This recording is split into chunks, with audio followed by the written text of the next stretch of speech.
तो दोस्तों Avenger doomsday थे न्यू एंड इंटरेस्टिंग अपडेट्स निकल कर आ रही हैं। यहाँ पर RDJ ने ओल्ड अवेंजर्स को लेकर अवेंजर डूम्सडे में पिन पॉइंट कराया या फिर उसे टीज कराया, और इसी के साथ ही एक अपडेट ये भी निकल कर आ रही है अवेंजर डूम्सडे में कुछ कैरेक्टर टपक जाएंगे। बट यहाँ पर दो ऐसे कैरेक्टर्स का नाम निकल कर आ रहा है जिनके बारे में शायद आपने इमेजिन भी नहीं करा होगा। तो क्या ये कैरेक्टर्स अवेंजर डूम्सडे में टपकने वाले हैं? तो मार्वल की तरफ से अवेंजर डूम्सडे मूवी को लेकर यही अपडेट पब्लिश हो रही है, और इनके अलावा भी काफी इंपॉर्टेंट और इंटरेस्टिंग अपडेट्स है जिनके बारे में आगे वीडियो में बात करेंगे, जिससे ये वीडियो आज बहुत ज्यादा इंटरेस्टिंग होने वाली है। तो आप इस वीडियो को एंड तक देखें। तो फिर आइए एक छोटा सा इंट्रो देते हुए इस वीडियो को स्टार्ट करते हैं।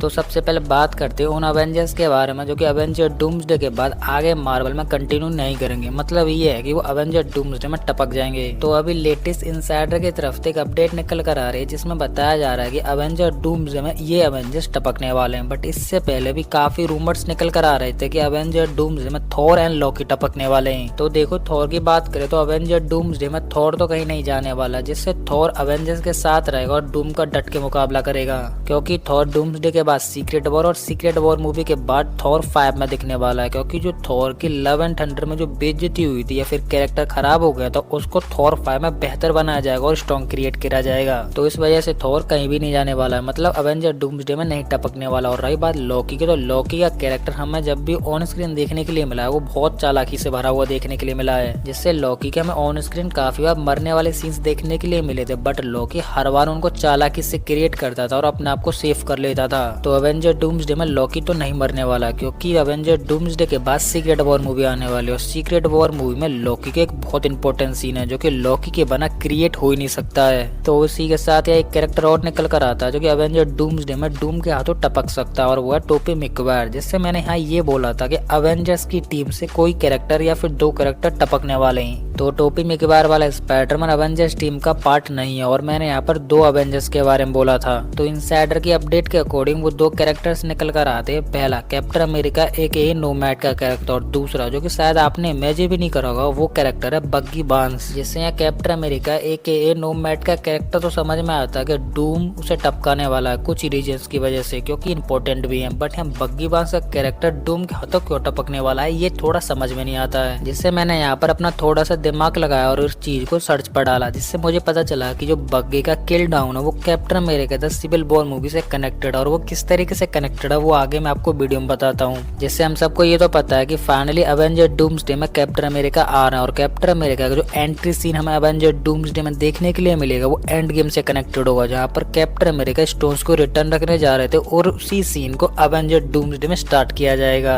जिससे इस अपडेट के बारे में ऑलरेडी मैं आपको अपनी काफी सारी वीडियो में बता चुका हूँ, जो कि मैंने बताया था कि जब कैप्टन अमेरिका स्टोन्स को रिटर्न रखने जाता है तो वो रिटर्न रखने के बाद पैगी के साथ अपने 70 साल बिता लेता है, जिसकी वजह से एक बिगेस्ट इनकर्जन क्रिएट होता है। और इसी इनकर्जन में डॉक्टर डूम की फैमिली या फिर यूनिवर्स पूरी तरह से डिस्ट्रॉय हो जाता है, जिससे डॉक्टर डूम कैप्टन अमेरिका के पीछे पड़ता है उसे टपकाने के लिए या फिर उससे वो चीज कराने के लिए जिससे ये इनकर्जन पूरी तरह से खत्म हो सके।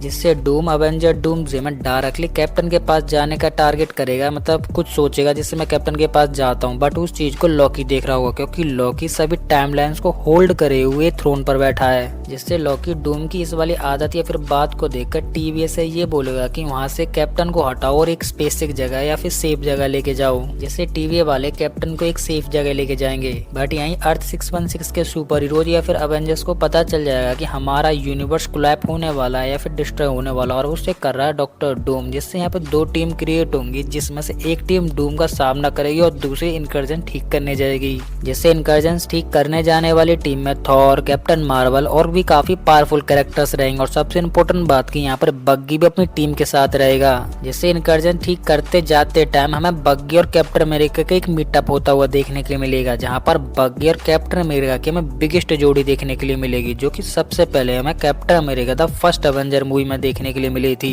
जिससे तुमने एक बात नोटिस करी होगी कि कैप्टन अमेरिका और बग्गी की जोड़ी या फ्रेंडशिप इतनी पक्की है कि वो हर वक्त अपने साथ रहते हैं और हर चीज को डट के सामना करते हैं। बट इस चीज के बारे में कोई बात नहीं करता है, क्योंकि कैप्टन अमेरिका अच्छाई का साथ देता है और बग्गी बुराई का। तो इस वजह से इन दोनों की फ्रेंडशिप के बारे में या फिर इनकी जोड़ियों के बारे में कोई बात नहीं करता है। चलो अपने टॉपिक पर वापस आते हैं, जिससे हम सबको पता है कि कैप्टन अमेरिका की वजह से इंकर्जन्स क्रिएट हुए हैं, जिससे डॉक्टर डूम कैप्टन को तो छोड़ने वाला नहीं है। और एक पॉइंट ऐसा भी आएगा जहाँ पर डॉक्टर डूम एंड कैप्टन के बीच में फाइट होगी, जिससे उस टाइम पर कैप्टन के साथ बग्गी भी होगा। जब डूम कैप्टन के ऊपर अटैक करेगा तो उस चीज को बग्गी देख लेगा, जिससे डायरेक्टली उस अटैक को बग्गी अपने ऊपर ले लेगा, जिससे वहाँ पर डूम के हाथों बग्गी टपक जाएगा। तो इस तरीके से डूम के हाथों बग्गी अपने फ्रेंड स्टीव रॉजर को बचाते हुए टपकने वाला है। तो देखो ये थ्योरी मेरी खुद की बनाई हुई थ्योरी है, जो कि मैंने इनसाइडर की अपडेट न्यूज देखने के बाद बनाई है, जिससे ये थ्योरी थोड़ी यूजफुल एंड लॉजिकफुल भी लगती है। तो देखो जब ओल्ड कैप्टन अमेरिका फैल्कन को अपनी शील्ड दे देता है, तो कैप्टन शील्ड देते टाइम फैल्कन को as a new Captain America भी डिक्लेयर कर देता है। और इस सीन के बाद हमें स्टीव रॉजर वाला कैप्टन अमेरिका मतलब ओल्ड कैप्टन अमेरिका किसी भी मूवी के फ्रेम में देखने के लिए नहीं मिलता है, जहाँ पर वो पूरी तरह से गायब हो जाता है। बट यहीं बग्गी बांस हमें काफी मूवीज में ऑन स्क्रीन देखने के लिए मिल गया, बट बग्गी बांस ने हमेशा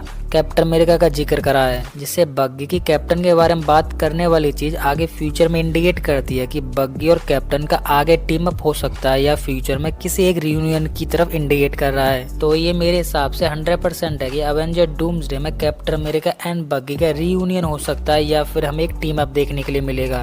तो अब बात करते हैं कि इन सब का सिविल वॉर मूवी से क्या कनेक्शन है। तो आपको सिविल वॉर मूवी में कैप्टन अमेरिका, बग्गी बांस एंड टोनी स्टार्क का आइकॉनिक फाइटिंग सीन तो याद होगा ही, जिसमें बग्गी बांस एंड कैप्टन अमेरिका एक टीम में होते हैं, जो कि बहुत गंदे तरीके से टोनी स्टार्क को बजाते हैं। जिससे इस फाइट में एक इम्पोर्टेंट और बहुत डीपली बात है, जिसको शायद किसी ने भी नोटिस नहीं करा, और वो बात ये थी कि इस टीम में बग्गी गिल्टी था और एक विक्टिम भी था, बट कैप्टन अमेरिका एक सच्चाई की मूर्ति होने के बावजूद भी बग्गी का साथ देता है। जैसे सिविल वॉर का ये फाइटिंग सीन एक आइकॉनिक सीन और एक बहुत पॉपुलर सीन बन गया था, और इसी के साथ इस सीन को फिर से अवेंजर डूम्सडे में कास्ट किया जाएगा और रीशूट किया जाएगा, जिससे हमें इस सीन में एक बहुत बड़ा डिफरेंस देखने के लिए मिलेगा। जिससे कैप्टन अमेरिका एंड बग्गी बांस तो अपनी जगह रहेंगे ही, बट इसमें हमें टोनी स्टार्क नहीं देखने के लिए मिलेगा, जिससे टोनी स्टार्क की जगह यहाँ पर रहेगा विक्टर डॉक्टर डूम। जिससे टोनी स्टार्क सिविल वॉर की कैप्टन अमेरिका एंड बग्गी वाली फाइट में हार जाता है, क्योंकि वो अपने पंचेस को पुल कर रहा था, मतलब रोक रहा था, बट डूम ऐसा नहीं करेगा, जिससे डूम अपनी फुल पावर का इस्तेमाल करेगा और यहाँ पर कैप्टन अमेरिका एंड बग्गी बांस को टपका देगा। जिससे ये दोनों डेथ अवेंजर डूम्सडे की एक मेजर डेथ रहेंगी, जिसके आगे अवेंजर सीक्रेट वॉर को एक बहुत बड़ी हाइप मिलेगी। जिससे हम Avenger doomsday and secret war की तरफ से आने वाले इंपॉर्टेंट एंड मेजर अपडेट्स को ध्यान देते हैं, या फिर अपना दिमाग लगा के जैसे सोल्व करते हैं, सेम उसी टाइम पे आरडीजे वाले डूम लिटरली कुछ नया पोस्ट कर देते हैं, जिसमें फिर से दिमाग लगाना पड़ता है। जिससे आरडीजे ने इस वाली इमेज को पोस्ट करा, जिससे इस वाली इमेज को देखने से सभी लोगों का ये मानना कि अवेंजर डूम्सडे में Tony Stark as Iron Man का रिटर्न होने वाला है। जिससे ये वाली बात ऑलरेडी मैं आपको अपनी काफी सारी वीडियो में बता चुका हूँ। जिससे आरडीजे वाले डूम का लिटरली अवेंजर डूम्सडे में 3 डिफरेंट रोल रहेंगे। पहला ऑब्वियसली डूम रहेगा, दूसरा रहेगा टोनी स्टार्क और तीसरा रहेगा एक अलग डिफरेंट रोल। जिससे हम यहाँ पर टोनी स्टार्क या फिर आयरन मैन वाले कैरेक्टर के बारे में बात करें तो ये अपना अर्थ 616 वाला टोनी स्टार्क नहीं बल्कि सुपीरियर आयरन मैन रहेगा, जो कि आएगा और डूम से फाइट करेगा। और रही बात अर्थ 616 के अपने लेजेंडरी टोनी स्टार्क की बात, तो उसका रिटर्न तो पॉसिबल नहीं है, क्योंकि मार्वल ने पहले ही बोल दिया था कि हम टोनी स्टार्क की डेथ को इंडोर नहीं करेंगे। जैसे एंड गेम में टोनी स्टार्क की डेथ जैसी थी, एक्चुअली सेम वैसी ही रहेगी।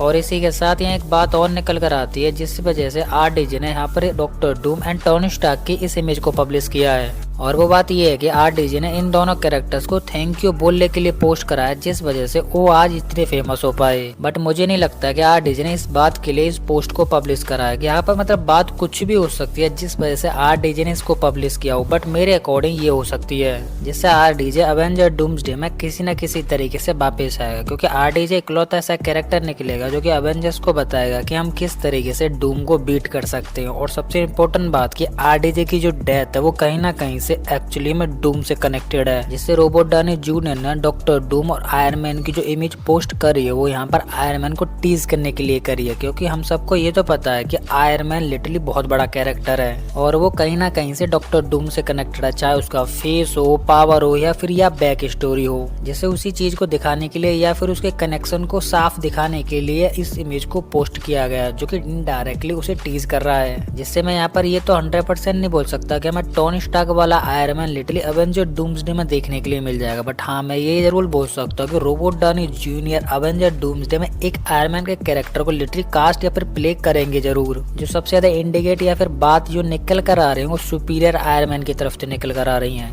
बट हाँ, मेरे हिसाब से अवेंजर डूम्सडे के एक छोटे से पॉइंट पर हमें टोनी स्टार्क वाला आयरन मैन जरूर देखने के लिए मिलेगा। और आप इसके बारे में क्या सोचते हैं? क्या अवेंजर डूम्सडे में हमें टोनी स्टार्क वाला आयरन मैन देखने के लिए मिलना चाहिए या फिर नहीं, वो आप मुझे कमेंट में बताएं। तो यही थी वो सभी इंटरेस्टिंग और लेटेस्ट अपडेट्स जिनको मैंने आपको काफी अच्छी तरीके से एक्सप्लेन करके दिखाया। और फिर भी मैं यहाँ पर किसी भी अपडेट को मिस कर देता हूँ तो वो आप मुझे कमेंट में बता सकते हो, जिसे मैं अपनी नेक्स्ट वीडियो में कवर कर लूंगा। तो इसी के साथ अब ये वीडियो खत्म होने वाली है और आपको हमारी ये इंटरेस्टिंग वीडियो पसंद आए तो लाइक कर दें। और इसी के साथ आप इस चैनल पर नए हैं तो चैनल को सब्सक्राइब कर लें और सब्सक्राइब करने के साथ साथ हमारे इस बेल आइकन को भी ऑल पे सेट कर लें, जिससे कि आपको हमारे इस चैनल की किसी भी नई वीडियो की अपडेट इजीली मिल सके।